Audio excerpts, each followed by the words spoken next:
இன்னைக்கு நம்ம பயிற்சி 4.2க்கு தேவையான சில விளக்கங்களை பார்க்க போகிறோம். ஃபர்ஸ்ட் நம்ம பார்த்தோம்னா கொசைன் வரைபடத்தை நம்ம என்ன செய்ய போகிறோம் பார்க்க போகிறோம். காசோட வரைபடம் எப்படி இருக்கணும்னு சொல்லிட்டு இதில் எக்ஸுங்கிறது நம்ம சார்பகத்தில் எடுத்திருக்கிற எண்கள். சார்பகத்தில் இருந்தால் வீச்சகத்தில் என்ன இருக்கும்? ஒய்னா காஸ் எக்ஸ் அப்படின்னு அர்த்தம். காஸ் எக்ஸோட மதிப்பு எப்படி இருக்கும் அப்படின்னு சொல்லி பார்த்தோம்னா காஸ் 0வோட மதிப்பு நமக்கு 1 கிடைக்கும். காஸ் π/2 அப்போ காஸ் 90, காஸ் 90யோட மதிப்பு 0. அப்புறம் காஸ் பையோட மதிப்பு நமக்கு -1. காஸ் 3π/2 அதோட மதிப்பு நமக்கு மீண்டும் 0 ஆயிரும். அடுத்து 2πயோட மதிப்பு 1. இவ்வளோ இருந்தால் நமக்கு போகும். ஏற்கனவே நமக்கு காஸ் ஃபங்க்ஷன் எப்படி தெரியும்? இதான் நமக்கு வந்து காஸ் 0 1, காஸ் 90 0, அப்புறம் வந்து காஸ் பையோட மதிப்பு -1, இங்கிருந்து இங்கே ஒரு -1. அடுத்து இதுதான் 3π/2, இங்கே வரும்போது 0 ஆயிரும். இது வந்து π/2. அடுத்து 3π/2ல 0 ஆயிரும். அகெயின் காஸ் 2π வரும்போது நமக்கு 1 வந்துடும். ஸோ இந்த நம்பர் நம்ம என்ன செய்துக்கலாம்? போட்டுக்கலாம். இப்போ இதை நம்ம குறிக்கிறோம். எக்ஸ் வந்து 0வாக இருக்கும்போது ஒய்யோட மதிப்பு வந்து 1, அப்போ இந்த இடத்துல இருக்குது. அடுத்து எக்ஸ் வந்து π/2 இருக்கும்போது ஒய்யோட மதிப்பு 0, அப்போ இங்கே தான் இருக்குது. அடுத்தது π/2 பைக்கு வரும்போது -1, பையில் வரும்போது -1க்கு வந்துடுது, அப்போ இங்கே வந்துடுது. அடுத்து 3π/2 அதில் 0 ஆயிடுது. ஸோ இங்கே 0 ஆயிடுது. அடுத்து 2πயில் வந்து 1. ஸோ 2π வரும்போது அகெயின் இங்கே வந்துடுது, 1க்கு வந்துடுது. இப்போ நமக்கு இங்கே 1லேருந்து ஆரம்பிக்கு. இங்கேருந்து π/2 0, அடுத்து அடுத்து 3π, அடுத்து 2π. அப்போ இப்படி தான் நமக்கு காசோட ஃபங்க்ஷன் என்ன செய்யுது? கிடைக்கும். அதே மாதிரி கொசைன் சார்பின் பண்புகள், இதோட பண்புகளை நம்ம பார்த்தோம்னா என்ன பண்பு? இதை பார்த்தா தெரியுது நமக்கு வந்து மொத்த இடைவெளியிலே நமக்கு என்ன இருக்குது? 0லேருந்து 1லேருந்து -1 வரைக்கும் இங்கேருந்து இங்கே நம்ம பார்க்கலாம். இதான் முதன்மையான இடைவெளி. அப்போ π/2 0 to π அதுதான் முதன்மையான இடைவெளி. ஏன்னா -1லேருந்து 1 வரைக்கும் இதான் நமக்கு முதன்மையான இடைவெளி. இந்த இடத்துல நம்ம பார்த்தோம்னா எந்த இடத்துலையும் பிரேக்கே இல்லை, எல்லாமே தொடர்ச்சியாக தான் இருக்குது, கண்டினியூஸாக தான் இருக்குது. அதனால் நமக்கு கொசைன் சார்பு வந்து நமக்கு காஸ் சார்பு கண்டினியூஸாக இருக்குது, காஸ் ஃபங்க்ஷன். அடுத்து ரெட்டை சார்பு. காஸ் வந்து ஒரு ஈவன் ஃபங்க்ஷன் அப்படின்னு பார்க்குறோம். ஏன்னா இதோட நம்ம டயக்ராம்லேருந்து நம்ம பார்த்தோம் அப்படின்னா அது ஒய்யச்சை பொறுத்து நமக்கு என்ன இருக்கும்? சமச்சீராக இருக்கும். ஆக்சுவலாக நம்ம வந்து இங்கேருந்து நமக்கு கர்வ் வந்துச்சுன்னா இங்கே இதே மாதிரி போயிட்டு இதே மாதிரி வெளியே வரும். ஸோ அது வந்து ஒய்யச்சை பொறுத்து நமக்கு சமச்சீராக இருக்கும். அதனால் அது வந்து ஈவன் ஃபங்க்ஷன் அப்படின்னு சொல்லி என்ன செய்கிறோம்? சொல்கிறோம். ஓகே, அதுக்கு அடுத்தது வந்து ஈவன் ஃபங்க்ஷன்னா நமக்கு சார்பில் நம்ம பார்த்தோம் அப்படின்னா f(x) எக்ஸுக்கு பதிலாக -x போட்டாலும் மதிப்பு என்ன செய்யக்கூடாது? மாறக்கூடாது. f(-x) = f(x) அப்படி கிடைக்கும். ஸோ நம்ம காசு சார்பில் நமக்கு என்ன செய்யும்? அது கிடைக்கும். அடுத்து நம்ம பார்த்தோம் அப்படின்னா இதோட காஸ் எக்ஸோட மொத்த மதிப்பு குறைஞ்ச மதிப்பு -1, கூடின மதிப்பு 1, அதுக்குள்ளே தான் இருக்கும். அதை விட்டு தாண்டி நமக்கு என்ன செய்யாது? வெளியே போகாது. படத்தை பார்த்தாலே தெரியுது, 1லேருந்து போகுது, -1க்கு வருது, அகெயின் 1க்கு போகும், அப்புறம் -1, அப்புறம் 1, அதே மாதிரி தான் போகும். அதனால் மீச்செரு மதிப்பு -1, மீப்பெரு மதிப்பு 1 தான். அடுத்து நம்ம வந்து இந்த சார்பு காஸ் சார்பில் நம்ம வந்து வித்தியாசமான வடிவத்தில் கொடுத்தாலும் அதோட வீச்சும் காலமும் எப்படி கண்டுபிடிக்கணும் அப்படிங்கிறதுக்கு தான் இந்த ஃபார்முலா. இப்போ y = b cos βx அப்படின்னு இருந்துச்சு அப்படின்னா வீச்சோட மதிப்பு வந்து இங்கே இருக்கிற b மட்டு மதிப்பு, இதோட மட்டு மதிப்புனா சைன் எடுக்கக்கூடாது, இதில் இருக்கிற நம்பர் மட்டும்தான். ஸோ மட்டு b. அதே மாதிரி காலம் என்னென்னா 2π மட்டு பீட்டா, இந்த இடத்துல இங்கே இருக்கிற நம்பர். ஸோ 2π நமக்கு தெரியும், இதோட மட்டு மதிப்பு மைனஸ் இருந்தாலுமே ப்ளஸ் தான். ஸோ நம்ம மட்டு மதிப்பு மட்டும் எடுத்துட்டோம்னா காலம் வீழ்ச்சி இதெல்லாம் கண்டுபிடிச்சிடலாம். இது வீச்சு காலம் கண்டுபிடிக்கிறதுக்கு உள்ள ஃபார்முலா. அதுக்கு அடுத்தது நேர்மாறு கொசைன் சார்பு. இதில் ரொம்ப நல்லா கவனிக்கணும். நேர்மாறு சார்பு நம்ம எப்போ கண்டுபிடிக்க முடியும் அப்படின்னா காஸ் சார்பு வந்து ஒன்றுக்கொன்றாகவும் மேற்கோத்தலாகவும் இருக்கும்போது தான், 1 to 1 and on to அது 2 இருக்கும்போது தான் நமக்கு வந்து காஸ் ஃபங்க்ஷன் எப்படி இருக்கும்னா அதுக்கு இன்னும் எக்ஸிஸ்ட் ஆகும், நேர்மாறு கிடைக்கும். அப்போ இதில் வந்து எந்த இடத்துல இருந்தால் மட்டும்தான் இந்த இடைவெளியில தான் காஸ் வந்து என்னது நமக்கு 1 to 1 இருக்கும், அதே நேரத்தில் ஆன் டூவாகவும் இருக்கும். அதனால நம்ம இதான் முதன்மை இடைவெளின்னு சொல்கிறோம். ஸோ 0 to πல மட்டும்தான் அந்த முதன்மை இடைவெளிக்குள்ளே தான் அது 1 to 1 on to 1 to 1 and on to ஒன்றுக்கு ஒன்று மேற்கோத்தல் ரெண்டுமே என்ன செய்யும் இருக்கும். அப்படி இருக்கும்போது மட்டும்தான் இன்வர்ஸ் எக்ஸிஸ்ட் ஆகும், நேர்மாறு நமக்கு கிடைக்கும். அதனால காசோட மதிப்பு காசோட சார்பகம் 0 to π இருக்கும்போது மட்டும்தான் காசு இன்வர்ஸ் நமக்கு என்ன செய்யும் எக்ஸிஸ்ட் ஆகும். காசு இன்வர்ஸோட சார்பகம் -1லிருந்து இங்கே இருக்கிறது இப்படி வந்துடும், -1 to 1 இங்கே இருக்கிறது இங்கே வந்துடும் 0 to π. அடுத்தது காஸ் இன்வர்ஸ் எக்ஸ், காசோட நேர்மாறு சார்புக்கு சார்பகம் என்னன்னா -1 to 1, மீச்சகம் என்னன்னா 0 to π.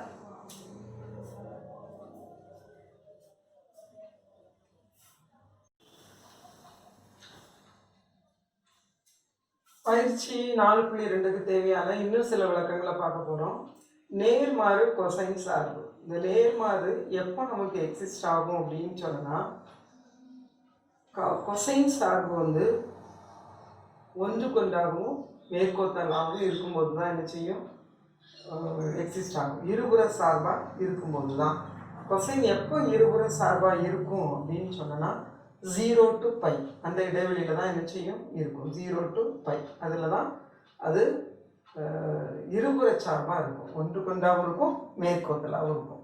இப்போ நம்ம ஃபஸ்ட்டு பண்பு என்ன பார்க்குறோம் அப்படின்னா, எக்ஸோட மட்டு மதிப்பு 1க்கு கீழே இருந்தால், that means -1 less than or equal to x less than or equal to 1 அப்படி இருந்தால் காஸ் இன்வர்ஸ் எக்ஸ் அதோட மதிப்பு நமக்கு என்ன கிடைக்கும், எக்ஸு கிடைக்கும். ஏன்னா அது வந்து இந்த சார்பகத்துக்குள்ளே இருக்குது. காஸ் இன்வர்ஸ் எக்ஸோட சார்பகம் வந்து -1லிருந்து 1 வரைக்கும். ஸோ இதில் சார்பகத்துக்குள்ளே இருக்கும்போது இதோட மதிப்பு நமக்கு என்ன கிடைக்கும், எக்ஸ் கிடைக்கும்.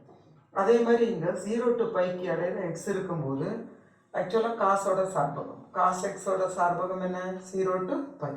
ஸோ அந்த சார்பகத்துக்குள்ளே இருக்கும்போது நமக்கு cos inverse of cos x equal to x கிடைக்கும். இங்கே காஸ் இன்வர்ஸ் எக்ஸ், இங்கே cos inverse of cos x. So இது இருக்கும்போது ஆக்சுவலாக இதோட சார்பகம் இருக்கணும். எக்ஸ் வந்து காஸ் இன்வர்ஸ் எக்ஸோட சார்பகத்துக்குள்ளே இருக்கணும்.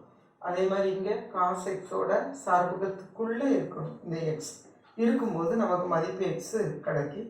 மற்ற இடத்துல என்ன செய்யாது, இங்கே இருக்கிற எக்ஸ் அப்படியே என்ன செய்யாது, கிடைக்காது. எடுத்துக்காட்டாக நம்ம பார்த்தோம் அப்படின்னா, cos inverse of cos pi, cos inverse of cos pi இது பையாக இருக்குது, 0 to πக்கு உள்ளே இருக்குது. அப்படி இருக்கும்போது அதுக்கு ஆன்சர் நமக்கு பை கிடச்சிடும். ஆனால் காஸ் இன்வர்ஸ் ஆஃப் காஸ் 3π வந்து 0 to πக்குள்ளே இல்லை. அப்படி இல்லாமல் இருக்கும்போது 3πல இருக்கும்போது நேர்மாறு எக்ஸிஸ்ட் ஆகாது. ஸோ நம்ம உள்ளே என்ன செய்யணும், கொண்டு வரணும். அப்போது நம்ம வந்து 2π ஒவ்வொரு முடிவுக்கும் நமக்கு உள்ள இன்டர்வல் என்னது 2π. ஸோ அந்த 2π நம்ம ரெடியூஸ் பண்ணிட்டோம் அப்படின்னா காஸ் 3π - 2πனா நமக்கு பை கிடச்சிரும். ஸோ அப்போ that is equal to cos pi. Cos 3π is same as cos by.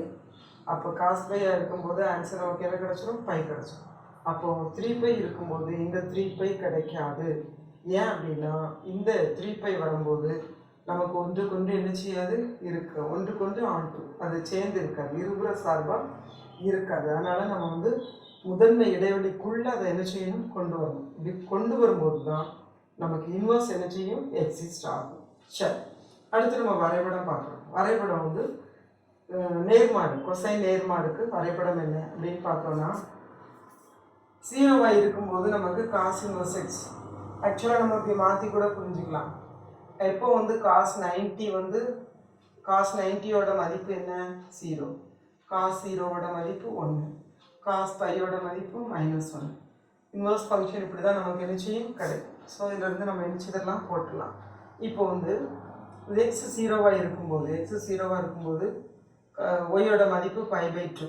அப்போது இங்கே வந்துடுது ஒய்யோட மதிப்பு π/2. அடுத்து 1 இருக்கும்போது 0, எக்ஸோட மதிப்பு வந்து 1 இருக்கும்போது நமக்கு 0 இங்கே தான் இருக்குது. அதுக்கு அடுத்தது -1 இருக்கும்போது நமக்கு பை கிடைக்குது. -1 இருக்கும்போது நமக்கு என்ன கிடைச்சிருக்கு, பை இந்த இருக்குது. அப்போ நமக்கு வந்து இப்படி போகுது இந்த கர்வ்.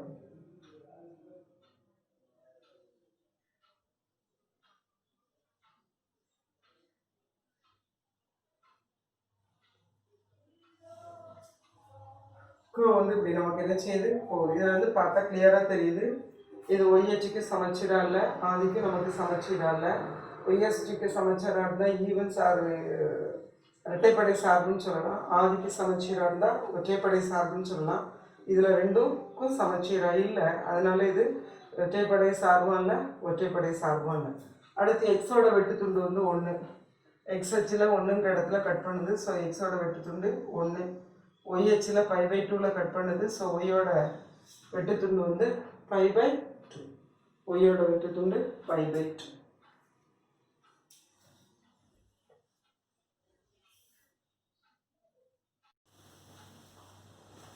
எடுத்துக்காட்டு 4.6 ரொம்ப முக்கியமான கணக்கு.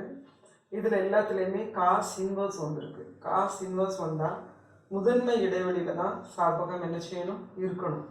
ஸோ இங்கே உள்ள சார்பகம் முதன்மை இடைவெளியில் இருக்கணும். 0 to πக்குள்ளே என்ன செய்யணும் இருக்கணும். ஃபஸ்ட்டு கணக்கை நம்ம பார்த்தோம் அப்படின்னா ரொம்ப முக்கியமான கணக்கு.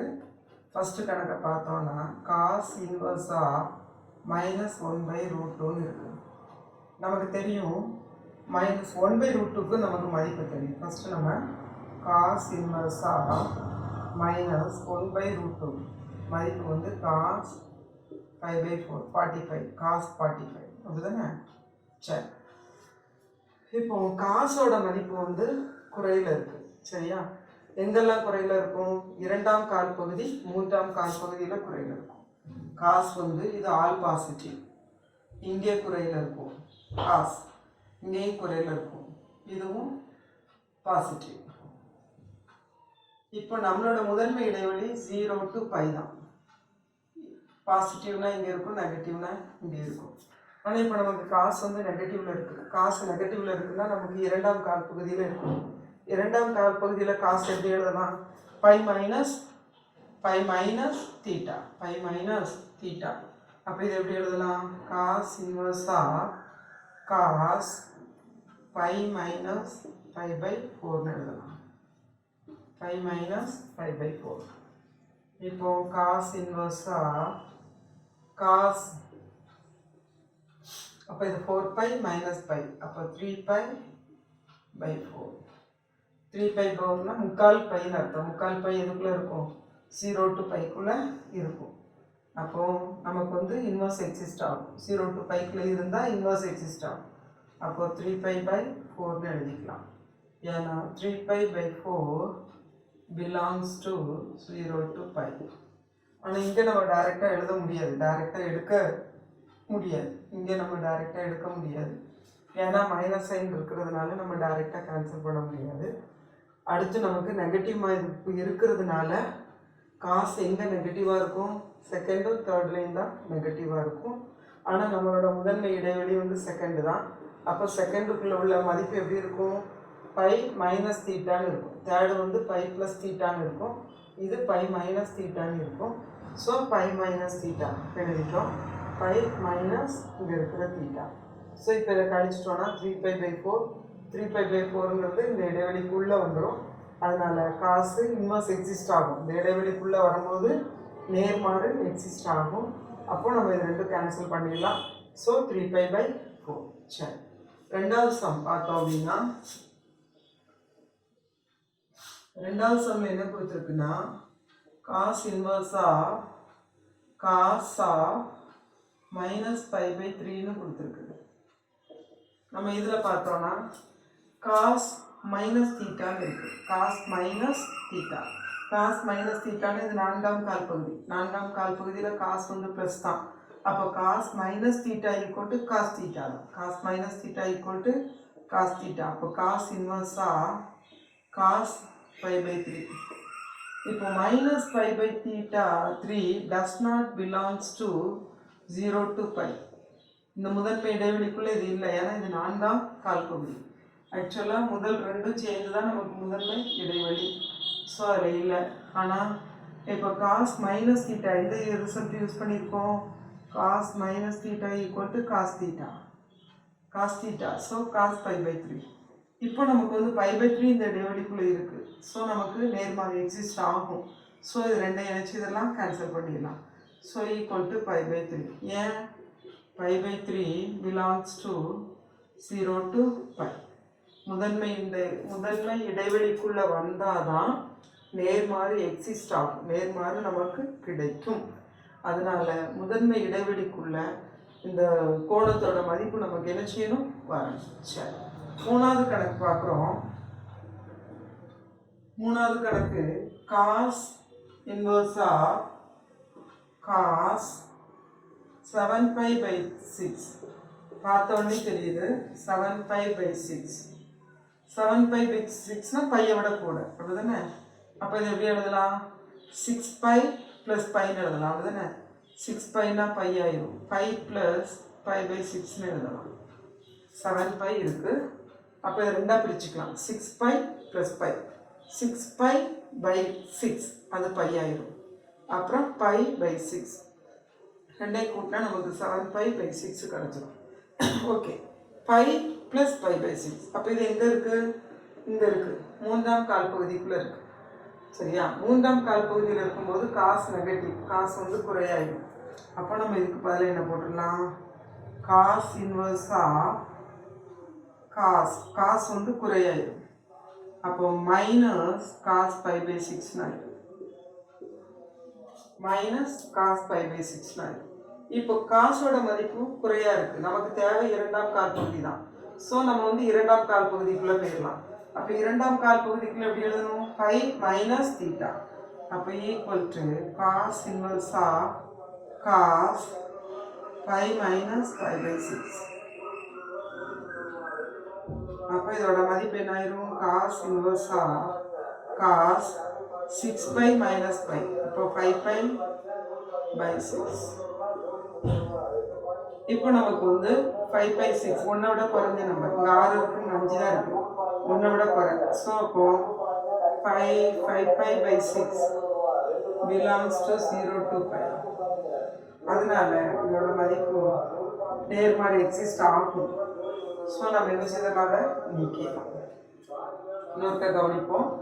கொடுத்துருக்கிற வேல்யூ 7π/6. ஃபர்ஸ்ட் இது எந்த கால் பகுதியில் இருக்குன்னு பார்க்கணும். அப்போ இதில் வந்து பையை விட பெருசாக இருக்குது, ஏன்னா இங்கே கீழே 6 இங்கே 7, அப்போ பையை விட பெருசாக இருக்குது. அப்போ 5 + π/6ன்னு இதை எழுதலாம். ஸோ இப்போ இதை பார்த்தோம் அப்படின்னா மூன்றாம் கால் பகுதியில் இருக்குது. மூன்றாம் கால் பகுதியில் காசு வந்து குறைங்கிறதுனால மைனஸ் காஸ் தீட்டான்னு ஆயிடும். சரி, இப்போ நமக்கு தேவை என்னது? செகண்டில் உள்ள குறை தான் நமக்கு தேவை. அப்போ இந்த குறை மதிப்புக்கு நமக்கு இரண்டாம் கால் பகுதியில் உள்ள வேல்யூ போடணும். அப்போ இரண்டாம் கால் பகுதியில் வேல்யூ எப்படி போடணும்? π - தீட்டா. மூன்றாம் கால் பகுதினா π + தீட்டா, இதுனா π - தீட்டா. அப்போ காஸ் π - தீட்டா. அப்போ அந்த மிக குறைக்க எடுத்துட்டு அதுக்கு பதில் காஸ் π - π/6 போடணும். இப்போ நமக்கு வந்து இரண்டாம் கால் பகுதிக்குள்ள இது போயிடுச்சு. இப்போ அதை நம்ம போட்டோம்னா 6π - π 5π. அப்போ இப்போ நமக்கு வந்து இந்த இடைவெளிக்குள்ளே வந்துட்டு 5πனா ஒன்றை விட சின்னது. ஸோ நமக்கு இந்த இடைவெளிக்குள்ளே வந்துட்டு ஸோ நேர்மாறு எக்ஸிஸ்ட் ஆகும். அதனால இது ரெண்டே நிமிஷத்துலாம் எடுத்துடலாம்.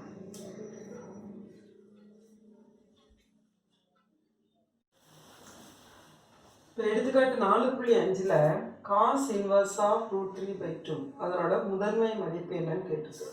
இந்த முதன்மை மதிப்பு அப்படின்னு சொன்னா நமக்கு வந்து 0 to πக்கு உள்ள என்ன செய்யணும் இருக்கணும். காஸ் இன்வர்ஸோட ஃபங்க்ஷன் வந்து 0 to πக்கு உள்ள நம்மளோட மதிப்பு என்ன செய்யணும் இருக்கணும். இப்போ காஸ் இன்வர்ஸ் ஆஃப் √3/2 அதனோட முதன்மை மதிப்பு என்ன அப்படின்னு சொல்லி என்ன செய்திருக்கு கேட்டிருக்கு. அப்போ நம்ம வந்து ஃபஸ்ட்டு இதை வந்து காஸ் இன்வர்ஸை நம்ம எடுக்கணும் அப்படின்னா இதை நம்ம காசாக மாற்றணும்.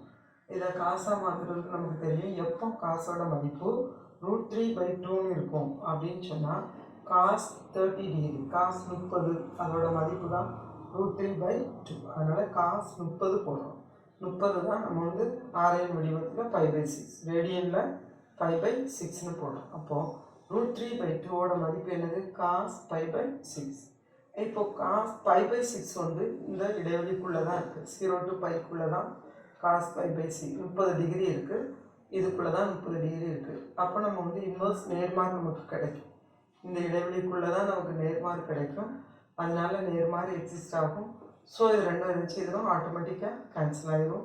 ஸோ π/6 நமக்கு என்ன செய்யும்? கிடைக்கும். அப்போது காஸ் இன்வர்ஸ் ஆஃப் √3/2ஓட ஆன்சர் என்ன? நமக்கு π/6. சரி, அடுத்து இந்த எடுத்துக்காட்டு 4.7 நம்ம பார்க்கும்போது காஸ் இன்வர்ஸ் ஆஃப் திஸ் சார்பகம் காண்கன்னு கொடுத்துருக்கு. ஆக்சுவலாக காஸ் இன்வர்ஸ் ஃபங்க்ஷனில் இப்போ காஸ் இன்வர்ஸ் எக்ஸ் இப்படி ஒரு சார்பு இருந்ததுன்னா அது எப்படி போகும்? -1 to 1 இருந்து 0 to பைக்கு போகும். இது நமக்கு தெரியும். காஸ் இன்வர்ஸ் ஃபங்க்ஷன் இப்படி தான் போகும். சார்பகம் இது, வீச்சகம் இது. அப்போது இங்கே இருக்கிற எக்ஸ் வந்து இந்த இடைவெளிக்குள்ளே இருக்குதுன்னு அர்த்தம். அப்போ இங்கே இருக்கிற மொத்த மதிப்பும் இந்த இடைவெளிக்குள்ளே இருக்குது. அப்போ இதை எப்படி எழுதலாம்? -1 less than or equal to 2 plus sin x by 3 less than or equal to 1 எழுதலாம். ஏன்னா இந்த இடைவெளிக்குள்ளே இருக்குது. -1 சின்ன நம்பர், 1 பெரிய நம்பர். சரி, இப்போ நமக்கு வந்து எக்ஸ் மட்டும் தான் வேணும். ஸோ ஃபஸ்ட்டு /3 இருக்குது. அப்போ 3ஆல் பெருக்கிடலாம். 3ஆல் பெருக்கினா இது -3 ஆயிரும். இங்கே இந்த 3ஆல் பெருக்கும்போது கேன்சல் ஆயிரும். 2 + sin x மட்டும்தான் இருக்கும். இதை 3ஆல் பெருக்கும்போது 3 ஆயிரும். அடுத்து இந்த 2 இல்லாமல் போகணும். இந்த 2 இல்லாமல் போகணுன்னா +2 இருக்குது. அப்போ எல்லாத்தையும் -2 சேர்க்கணும். அப்போ -2 சேர்த்தா -5 ஆயிரும். இதில் -2 சேர்த்தா இது இல்லாமல் போயிடும். ஸோ sin x மட்டும்தான் இருக்கும். இங்கே நம்ம -2 சேர்த்தோம்னா 1 ஆயிடும். சரி, இப்போ இதில் வந்து வெறும் சைன் ஃபங்க்ஷன் மட்டும்தான் இருக்குது. சைன் ஃபங்க்ஷனோட சார்பகம் நமக்கு ஏற்கனவே தெரியும். 1லேருந்து -1க்குள்ளே தான் சைனோட ஃபங்க்ஷன் இருக்கும். அப்போ -5 வரைக்கும் போகணுன்னு அவசியம் இல்லை. சைன் ஃபங்க்ஷனாக இருக்கிறதுனால -1 less than or equal to sin x less than or equal to 1. ஏன்னா sin x வந்து எதுக்குள்ளே தான் இருக்கும்? -1லேருந்து 1க்குள்ளே தான் இருக்கும்.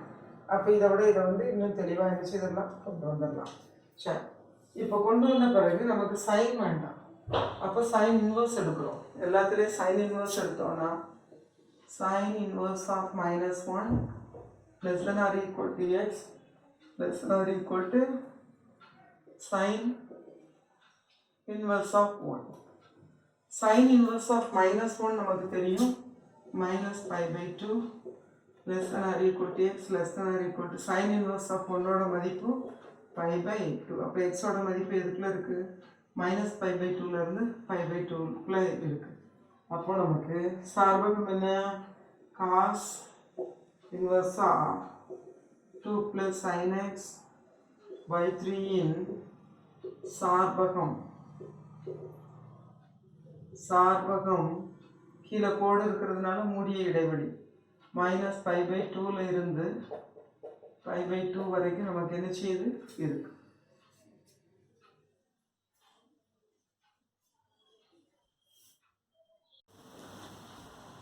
இப்போ நம்ம பயிற்சி 4.2ல் நம்ம பார்த்தோம் அப்படின்னு சொன்னோன்னா ஃபஸ்ட்டு கணக்கு, 2வது கணக்கு, 2 கணக்கு பார்க்க போகிறோம். நல்லா கவனிக்கணும். அனைத்து எக்ஸின் மதிப்புகளையும் காண்க. 2 கண்டிஷன் கொடுத்துருக்கு. ஒன்று வந்து எக்ஸு இந்த இடைவெளிக்குள்ளே தான் இருக்கணும். அடுத்து காஸ் எக்ஸோட மதிப்பு எப்படி இருக்கணும்? 0வாக இருக்கணும். இப்போ காஸ் எக்ஸ் எப்போ 0வாக இருக்கும் அப்படின்னு சொன்னா காஸ் எக்ஸ் ஈக்குவல் டு 0 எப்பெல்லாம் 0வாக இருக்கும் அப்படின்னா காசா 2n + 1 × π/2 இப்போ தான் என்ன செய்யும்? 0வாக இருக்கும். இது வந்து அதோட பொதுவான வடிவம். எண்ணுக்கு வந்து என்ன நம்பர் போட்டாலும் 0 மதிப்பு கிடைக்கும். எண்ணுக்கு 0 போட்டோம் அப்படின்னா π/2, காஸ் π/2 0. அடுத்தது எண்ணுக்கு நம்ம 1 போட்டோம்னா 2 + 1 3. அப்போ காஸ் 3π/2 அதுலேயும் நமக்கு 0 கிடைக்கும். இப்போ காசு நமக்கு வந்து அந்தந்த மதிப்புலெல்லாம் 0 கிடைக்கும் நமக்கு தெரியும். ஆனால் நம்மளோட இடைவெளி இதில் இருக்குது. அப்போ -π 6π less than or equal to x less than or equal to 6π இருக்கணும்னா இந்த எண்ணோட மதிப்பு என்னெல்லாம் இருக்கலாம்? என்னோட மதிப்பு 0 இருக்கலாம். ஏன்னா 0 போடும்போது π/2. ஓகே, அடுத்தது வந்து +or -1 இருக்கலாம். ஏன்னா 3π/2 வரும். ப்ளஸ் போடும்போது 3π/2, மைனஸ் போடும்போது இதில் வந்து நம்ம -1 போடும்போது -2 + 1, அப்போ -1 -π/2 அதில் கிடைக்கலாம். அடுத்து அதே மாதிரி +or -2 கிடைக்கலாம், 2 கிடைக்கலாம், +or -3 +or -4 plus or minus 5 கிடைக்கலாம். ப்ளஸ் ஆர் மைனஸ் 5 கிடச்சா என்ன வரும்? ப்ளஸ் 5 போட்டோன்னா 10 11 11/2னா 5.5 தான் வரும். இதுதானே? அதே மாதிரி மைனஸ் நம்ம போடலாம், அது சின்ன மதிப்பு தான். ஓகே, மைனஸ் போட்டோன்னா -5 போட்டோன்னா -10 + 1 அப்போ -9 தான். 9ங்கிறது 4.5 அந்த ரேஞ்ச் தான். இப்போ இதுக்குள்ளே தான் என்ன செய்யும் வரும். அடுத்தது வந்து +6 போடலாமான்னு பார்ப்போம். +6 இங்கே போடலாம் அப்படின்னா 6 போடலாம்னா 12 + 1 13. 13/2ங்கிறது 6 தாண்டிடும். 13/2னா 6.5ன்னு வந்துடும். அப்போ +6 போட முடியாது. அதே மாதிரி மைனஸ் போடலாமான்னு பார்ப்போம். -6 போட்டோன்னா -12 + 1 அப்போ -11 தான் கிடைக்கும். -11னா π/2 அப்போ -11/2 அப்போ -5.5 வரும். அப்போ மைனஸ் போடலாம். -6 என்ன செய்யலாம்? போடலாம். சரி, அப்போ என்னோட மதிப்பு இவ்வளோ தான் நம்ம என்ன செய்ய முடியும்? போட முடியும். ஓகே, எக்ஸின் மதிப்பு என்ன? இப்போ எக்ஸின் மதிப்பு எக்ஸின் மதிப்பு என்ன? இங்கே இருக்கிற எக்ஸ் இதுக்கு மதிப்பு x = 2n + 1 × π/2. ஆனால் என்னோட மதிப்பு 0 +or - 1 +or - 2 +or - 3 +or - 4 +or - 5 அது கூட -6 என்ன செய்யலாம்? போடலாம். இப்போ நம்ம இங்கே வரும் cos x = 1 நமக்கு எப்போ கிடைக்கும்? 1ங்கிறது நமக்கு cos π கிடைக்கும். அப்போ cos பொதுவான மதிப்பு வந்து 2nπ. where n belongs to set. அப்போ நமக்கு இதுதான் என்ன செய்யும் கிடைக்கும். என்னோட மதிப்பை நம்ம பார்க்கணுன்னா ஆக்சுவலாக இதாக இருக்குது. -π/இருந்து x < 5πன்னு கொடுத்துருக்கு. அப்போ இதில் என்னோட மதிப்பு நமக்கு என்னெல்லாம் கிடைக்கும்? இதில் என்னெல்லாம் போடலாம்? எண்ணுக்கு பதிலாக ஃபஸ்ட்டு 0 போடலாம்.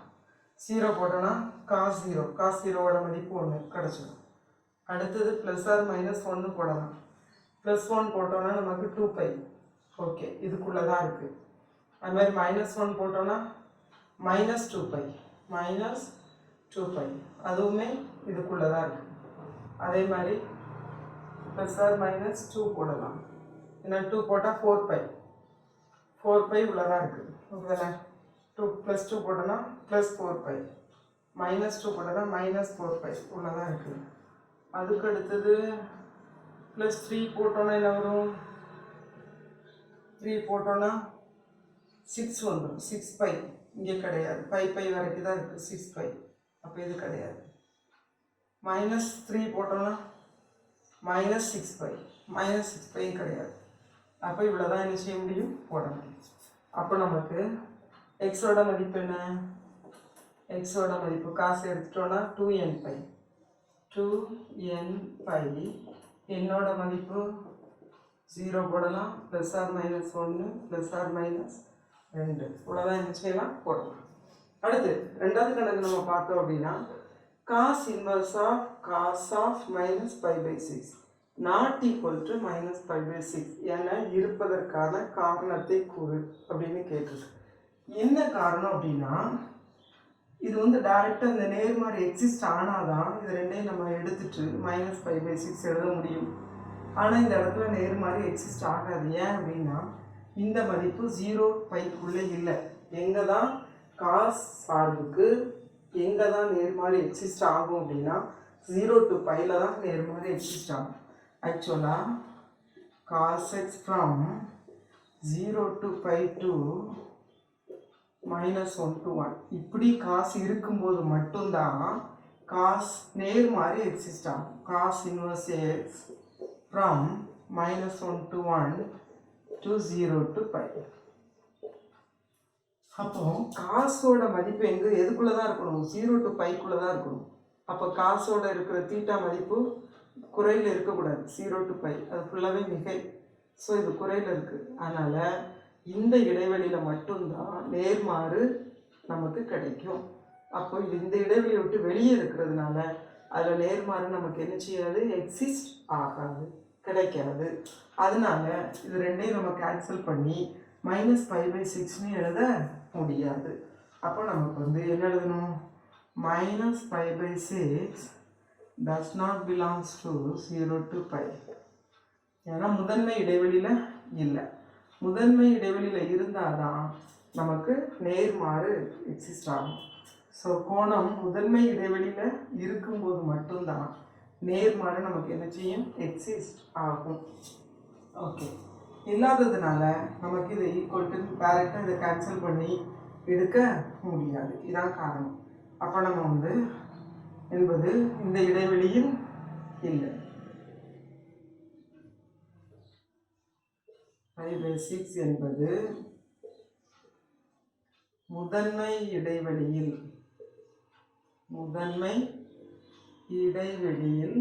இல்லை.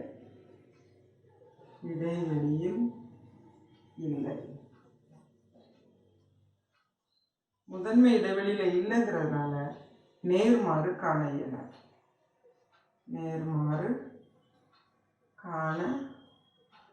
இயலாது. இது கூட நம்ம எழுத வேண்டாம்.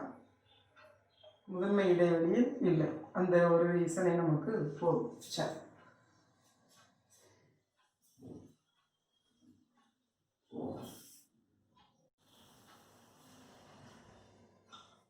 இப்போ மூணாவது கணக்கு நம்ம பார்க்க போகிறோம். cos inverse of -x equal to π minus cos inverse of x என்பது மெய்யாகுமான்னு கேட்டிருக்கு.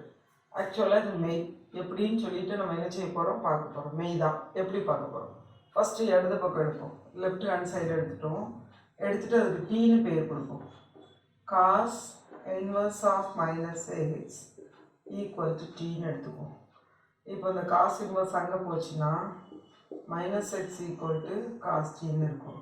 இப்போ மைனஸ் அங்கே போச்சுன்னா x equal to minus cos tன்னு நிச்சயம் இருக்கும்.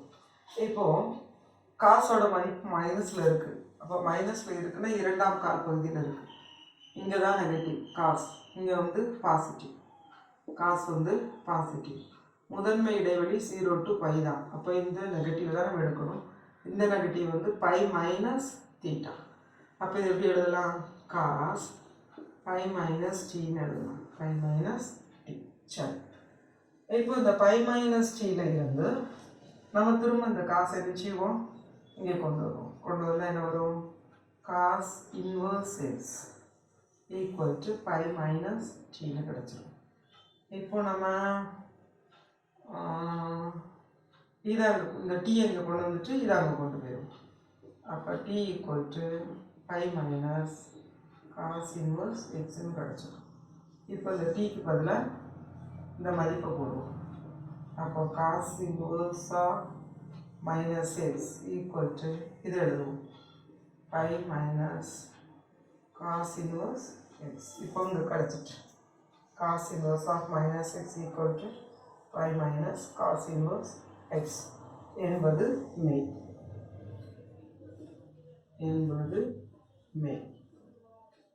எதனால மெய் ஆகுது? ஏன்னா நமக்கு குறை மதிப்பு வந்து இரண்டாம் கால் பகுதியில் இருக்கும். குறை மதிப்பு முதன்மை மதிப்பில் இரண்டாம் கால் பகுதியில் இருக்குங்கிறதுனால நமக்கு இது என்ன செய்யுது? மெய்யாச்சு.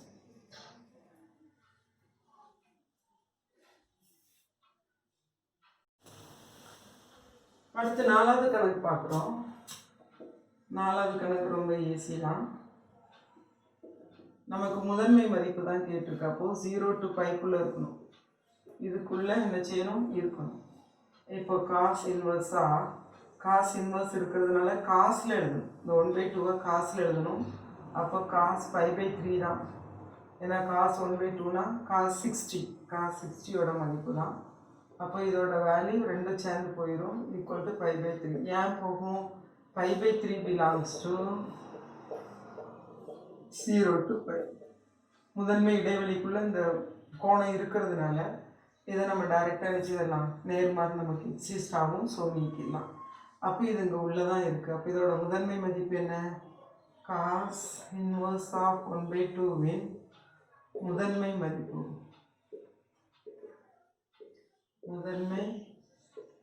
மதிப்பு ஈக்குவல் டு π/3.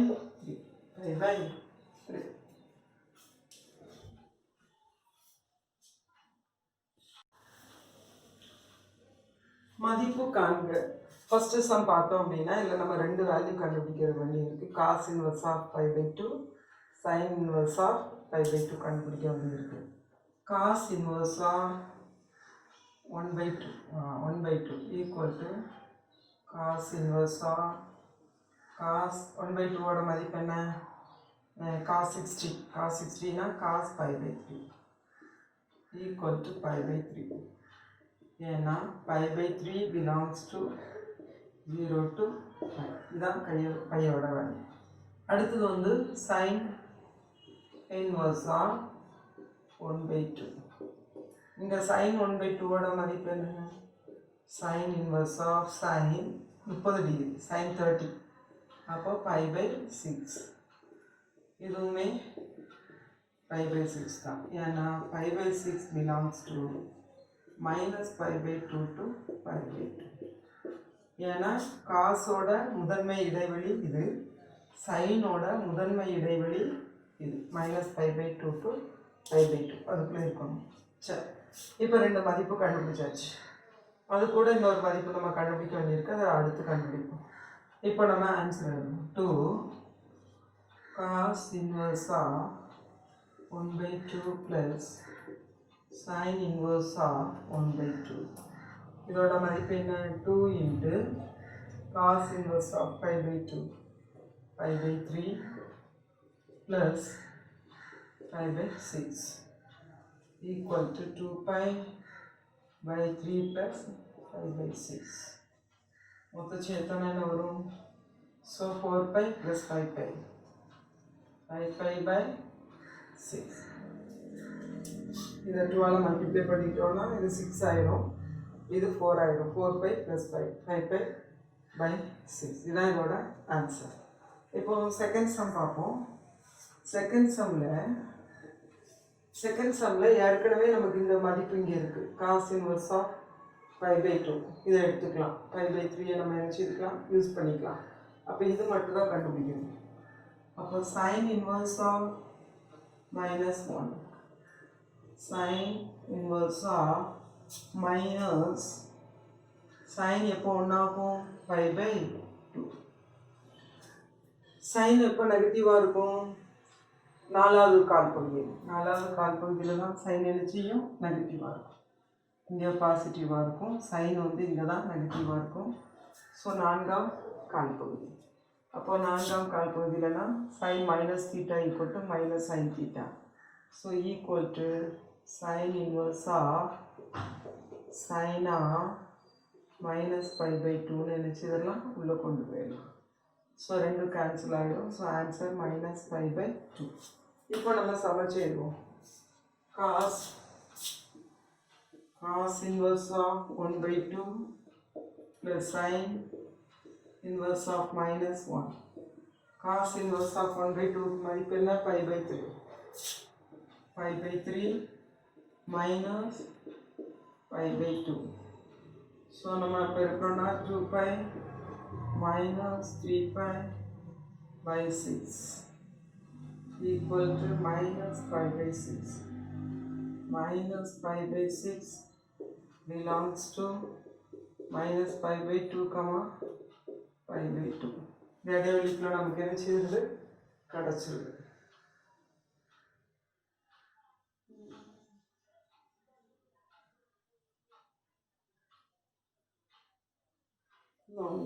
ரெண்டு சேர்ந்து வர்றதுனால இதில் நம்ம இடைவெளி பார்க்கணும்னு அவசியம் இல்லை. ஏன்னா டைரெக்டாக தான் என்ன செய்கிறோம்? போடுறோம், மதிப்பை தான் போடுறோம்.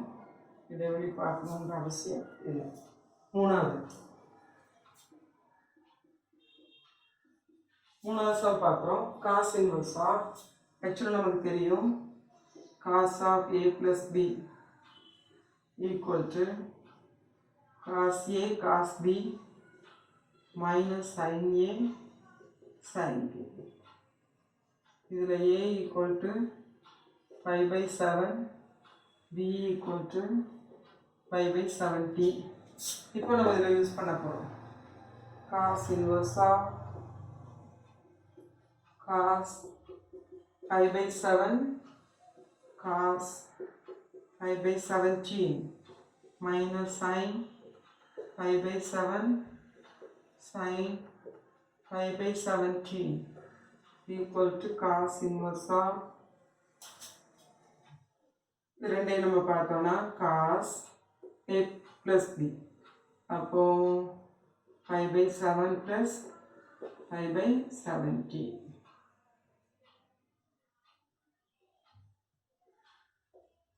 equal to cos inverse of cos 17 pi plus 7 pi.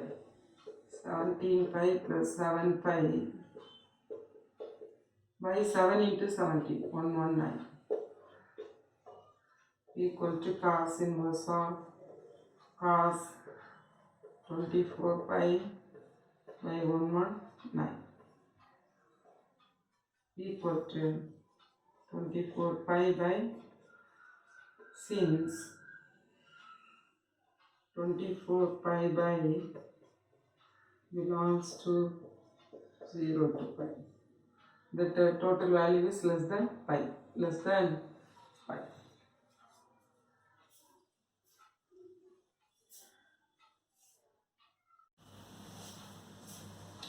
இப்போ பயிற்சி 4.2ல் இருக்கிற 6வது கணக்கு பார்க்க போகிறோம். 6வது கணக்கில் வந்து சார்பகம் காண்கன்னு கொடுத்துருக்கோம். ஸோ கொடுத்துருக்குற ஃபங்க்ஷன் சார்பகம் கண்டுபிடிக்கிறோங்க. ஸோ இதுக்கு தனியாக நம்ம கண்டுபிடிப்போம், இதுக்கு தனியாக கண்டுபிடிப்போம். சார்பகம் அப்படின்னா எக்ஸோட மதிப்பை நம்ம என்ன செய்யணும், கண்டுபிடிக்கணும். இப்போ ஃபஸ்ட்டில் இதற்கு நம்ம கண்டுபிடிச்சோம் அப்படின்னு சொன்னால் சைன் ஃபங்க்ஷன், சைன் இன்வர்ஸோட சார்பகம் நமக்கு என்ன, sine inverse function, sine inverse X, அதோட சார்பகம் நமக்கு என்ன, -1லேருந்து 1க்கு போகும். அதிலிருந்து -π/2 to π/2ன்னு போகும். ஸோ நம்மளோட சார்பகம் வந்து -1லேருந்து 1. அடுத்தது காஸ் இன்வர்ஸ் எக்ஸ்ன்னு இருந்தால் -1லேருந்து 0 to πன்னு போகும். 0 to π. இப்போ நம்ம இதுக்கு தான் கண்டுபிடிக்க போகிறோம். அப்போ சைன் இன்வர்ஸ் எக்ஸோட சார்பகம் வந்து -1லேருந்து 1க்குள்ள இருக்கும். அப்போது 1 -1 less than or equal to multi x -2/3 less than or equal to 1ன்னு இருக்கும். காசுக்கு நம்ம கண்டுபிடிச்சோம் அப்படின்னா -1 less than or equal to 1 minus multi x by 4 less than or equal to 1ன்னு இருக்கும். சரி, இப்போ இதுக்கு பார்த்தோம்னா 3ஆல் பெருக்கிடுவோம். So -3 less than or equal to multi x -2 less than or equal to 3. அதுக்கடுத்தது இந்த 2 வேண்டாம். ஸோ இந்த -2ன்னா எல்லாத்துலேயும் 2ஆல் கூட்டிடுவோம்.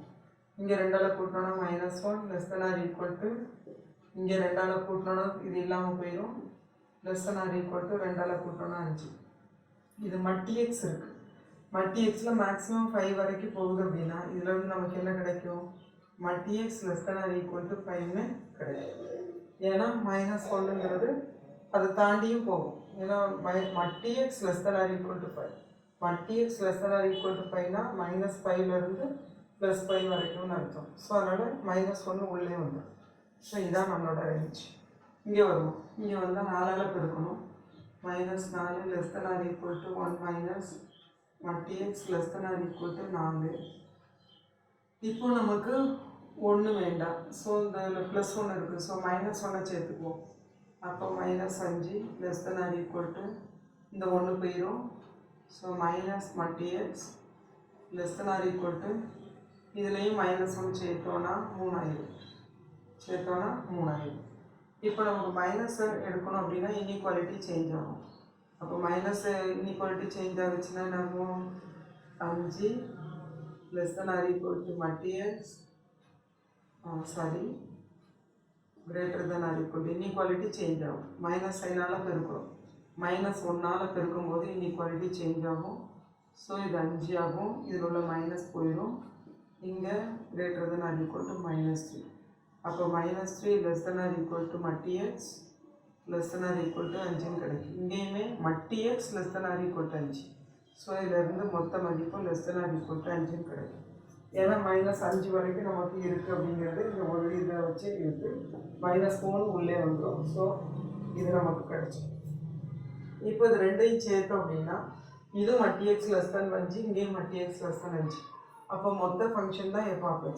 அப்போ f of x ஓட சார்பகம் f of x இன் சார்பகம் dx less than or equal to 5 எழுதலாம் அல்லது r minus 5 less than or equal to x less than or equal to 5 அல்லது எப்படி எழுதலாம் x belongs to minus 5, 5 இப்படி எழுதலாம். அடுத்து ரெண்டாவது சப்டிவிஷன் பார்த்தோம். g of x equal to sin inverse x plus cos inverse x பார்க்கணும். இதில் வந்து இது ரெண்டு ஃபங்க்ஷனுக்கும் நமக்கு சார்பகம் என்னென்னு பார்க்கணும். sin inverse x ஓட சார்பகம் என்ன? sin inverse x ஓட சார்பகம் -1 to 1ல இருந்து -π/2 to π/2 இதான் சார்பகம். அதே மாதிரி cos inverse x அதோட சார்பகம் அதுவும் -1ல இருந்து 1 0 to π. இப்போ சார்பகம் ரெண்டுமே இதுதான். அப்போ இதுக்கும் அதே சார்பகம் தானே, g of x-க்கும் அதே சார்பகம். அப்போ g of x-இன் சார்பகம்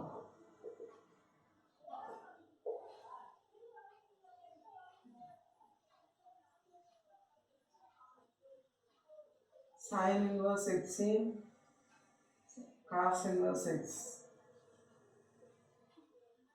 சார்பகம்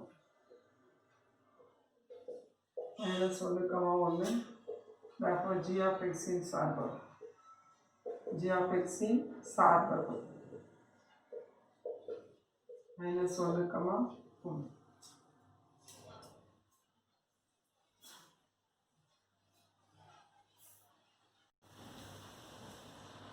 இப்போ நம்ம ஏழாவது கணக்கு பார்க்க போகிறோம். எக்ஸின் எந்த மதிப்பிற்கு சமநிலை π/2 less than cos inverse of 3x minus 1 less than 5 மெய்யாகும்னு கேட்டுருக்கு. இப்போ ஃபஸ்ட்டு வந்து நம்ம இது cos inverse x cos inverse of 3x minus 1 belongs to எந்த இடைவெளியில் இருக்குது? π/2, πங்கிற இடைவெளியில் இருக்குது. அப்போ இந்த இடைவெளியில் அப்படின்னா இந்த இடத்துல இருக்குது. இதில் வந்து காஸ் நெகட்டிவ், காஸ் வந்து நெகட்டிவ். அப்போ நான் இதில் வந்து காஸ் அப்ளை பண்ணணும். இந்த சம்மில் நான் காஸ் அப்ளை பண்ணணுங்கும் போது என்னோடய இன்இக்வாலிட்டி மாறும். ஏன்னா காஸ் அப்ளை பண்ணும்போது negative value, so minus value ஆயிரும். மைனஸ் ஆகும்போது எனக்கு இன்இக்வாலிட்டி என்ன செய்திடும்? மாறிடும். ஸோ இதை நம்ம மனசில் வச்சு தான் சமைச்சிக்கணும். ஸோ ஃபஸ்ட்டு நம்ம எழுதுகிறோம் π/2 less than cos inverse of 3x minus 1 less than 5. சரி, இப்போ நான் காஸ் அப்ளை பண்ணணும். ஆனால் அதுக்கு அந்த ஃபங்க்ஷன் எங்கே இருக்குது? இரண்டாம் கால் பகுதியில் இருக்குது. இரண்டாம் கால் பகுதியில் இருக்கும்போது காஸ் நெகட்டிவாக இருக்கும். காஸ் நெகட்டிவாக இருக்கும்போது ஆட்டோமேட்டிக்காக நான் காஸ் அப்ளை பண்ணும்போது இன்இக்வாலிட்டி என்ன செய்யும்? சேஞ்ச் ஆகும். அப்போ நான் காஸ் அப்ளை பண்ணும்போது cos π/2 greater than cos of cos inverse 3x minus 1 greater than cos πன்னு ஒன்று. ஓகே, இப்போ cos π/2ஓட மதிப்பு என்ன? cos π/2, so 0. cos π/2ஓட மதிப்பு 0 greater than cos இது ரெண்டு போயிடும். அப்போ 3x minus 1 greater than cos πயோட மதிப்பு -1. அப்போ -1 less than 3x minus 1 less than 0ன்னு ஆயிடும். இப்போ இதில் வந்து -1 இருக்குது. அதை நம்ம +1ஆல் நம்ம ஃபுல்லாக சேர்த்தோன்னா இதில் +1 சேர்த்தோன்னா 0 less than 3x, இதில் சேர்த்தோன்னா போயிடும். less than +1 தான் சேர்க்குறோம், ஸோ 1. அடுத்து 3ஆல் வகுத்தோன்னா 0, 3ஆல் வகுத்தாலும் 0 தான். less than x less than 1/3. அப்போ x belongs to 0 to 1/3 எனும் இடைவெளியில்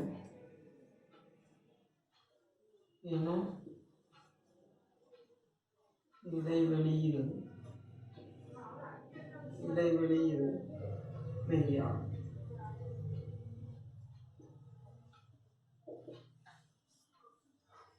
அடுத்தது எட்டாவது கணக்கு பார்க்குறோம். எட்டாவது கணக்கில் ஃபஸ்ட்டு சம் வந்து இப்படி கொடுத்துருக்கு. நமக்கு ஒரு ரிசல்ட் தெரியும். என்ன தெரியும்னா ஆக்சுவலாக பேஜ் நம்பர் 173ல அந்த பண்பு இருக்குது என்னென்னா cos inverse x plus sin inverse x equal to pi/2. எக்ஸுக்கு இதுக்கு ரெண்டுக்கும் ஒரே மதிப்பு இருக்கும்போது இங்கே என்ன மதிப்பு இருக்கோ அதே மதிப்பு இங்கே இருந்ததுன்னா அதோட மொத்த மதிப்பு நமக்கு ஆன்சர் என்ன கிடைக்கும், pi/2 கிடைக்கும்னு சொல்லி அந்த பண்பு சொல்லுது. இங்கேயும் 4/5, இங்கேயும் 4/5. அப்போது cos inverse x plus sin inverse xங்கிற மாதிரி இருக்கிறதுனால இதோட மொத்த மதிப்பு pi/2 ஆகிடும். அப்போது சம் என்ன ஆகும், cos inverse 4/5 plus sin inverse 4/5 equal to cos pi/2. cos pi/2 ஓட மதிப்பு 0. அடுத்து செகண்ட் சம் பார்க்குறோம். செகண்ட் சம்மில் ஃபஸ்ட்டு cos 4π/3 கண்டுபிடிக்கணும்.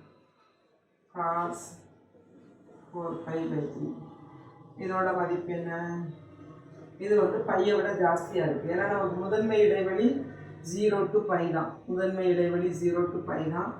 இதை பையை விட கூட இருக்குது. மேலே பெரிய நம்பர், கீழே சின்ன நம்பர்னா மோர் தென் 5. பையை விட கூட இருக்கிறதுனால இதை எப்படி பிரிக்கலாம், 5 + π/3ன்னு பிரிக்கலாம். 3π + 5 4π. ஸோ இப்படி பிரிச்சிடலாம். ஓகே, இப்போ இது வந்து மூன்றாம் கால் பகுதியில் இருக்குது. மூன்றாம் கால் பகுதியில்னா இந்த இடத்துல இங்கேயும் நெகட்டிவ் தான், காஸ் வந்து நெகட்டிவ் தான். அப்போ இதோட மதிப்பு மைனஸ் காஸ் தீட்டா. அப்போ minus π/3 cos π + theta equal to minus cos theta. அடுத்து மைனஸ் காஸ் தீட்டா நமக்கு முதன்மை இடைவெளிக்குள்ளே வேணும். அப்போ இரண்டாம் கால் பகுதியில் தான் நெகட்டிவாக இருக்குது. இதை இரண்டாம் கால் பகுதியில் நான் எழுதணும்னா காஸ் π - π/3ன்னு எழுதணும். cos π - π/3 ஏன்னா π - π/3. ஓகே, அப்போ இதோட மதிப்பு cos 3π - π, அப்போ 2π/3. 2π/3. இப்போ இந்த 2π/3ங்கிறது எந்த இடைவெளியில் இருக்குது, belongs to 0 to π. ஏன்னா இரண்டாம் கால் பகுதிக்குள்ளே வந்துச்சு.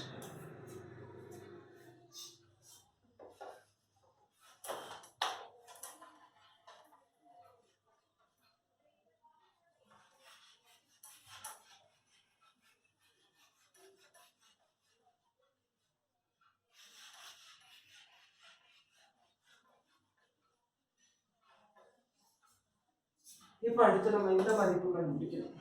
இந்த மதிப்பு என்ன, cos π + π/4. இது வந்து மூன்றாம் இடைவெளியில் இருக்குது. π+ இங்கே தான் 0, இது π. இப்போ π+ வந்தால் இங்கே வந்துடும். இங்கேயும் காஸ் நெகட்டிவ் தான். அப்போ மைனஸ் காஸ் π/4ன்னு வந்துடும். இங்கேயும் நமக்கு காஸ் நெகட்டிவ் தான். அதனால் இது எப்படி எழுதிடலாம், cos π - π/4 எழுதலாம். இரண்டாம் கால் பகுதிக்கு கொண்டு வந்துட்டோம். இப்போ இதோட மதிப்பு நமக்கு cos 4π - π, அப்போ 3π/4.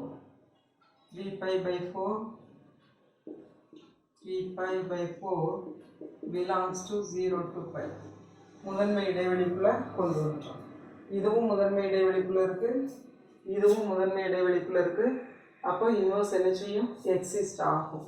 ஸோ நம்ம இப்போ சம செய்யலாம். ஸோ என்ன கொடுத்துருக்கு sum, cos inverse of cos 4π/3 plus cos inverse of cos π + π/4 இதோட மதிப்பு கேட்டிருக்கு. அப்போ cos inverse of இதோட மதிப்பு ஏற்கனவே கண்டுபிடிச்சு வச்சுருக்கோம், cos 2π/3 plus cos inverse of இதோட மதிப்பு இங்கே கண்டுபிடிச்சு வச்சுருக்கோம், cos 3π/4. ஏன்னா நமக்கு 0 to πக்குள்ளே வரணும். இது 0 to πக்குள்ளே இல்லை, இது 0 to πக்குள்ளே இல்லை, அதனால் கொண்டு வந்திருக்கோம். இதுவும் 0 to πக்குள்ளே இல்லை, அதனால் இது என்ன செய்திருக்கோம், கொண்டு வந்திருக்கோம். ஸோ இப்போ நேர்மாறு எக்ஸிஸ்ட் ஆகும். ஸோ இது ரெண்டும் இல்லாமல் போயிடும். ஸோ 2π/3 + 3π/4 அப்போ 8π + 9π 8π + 9π/12 17π/12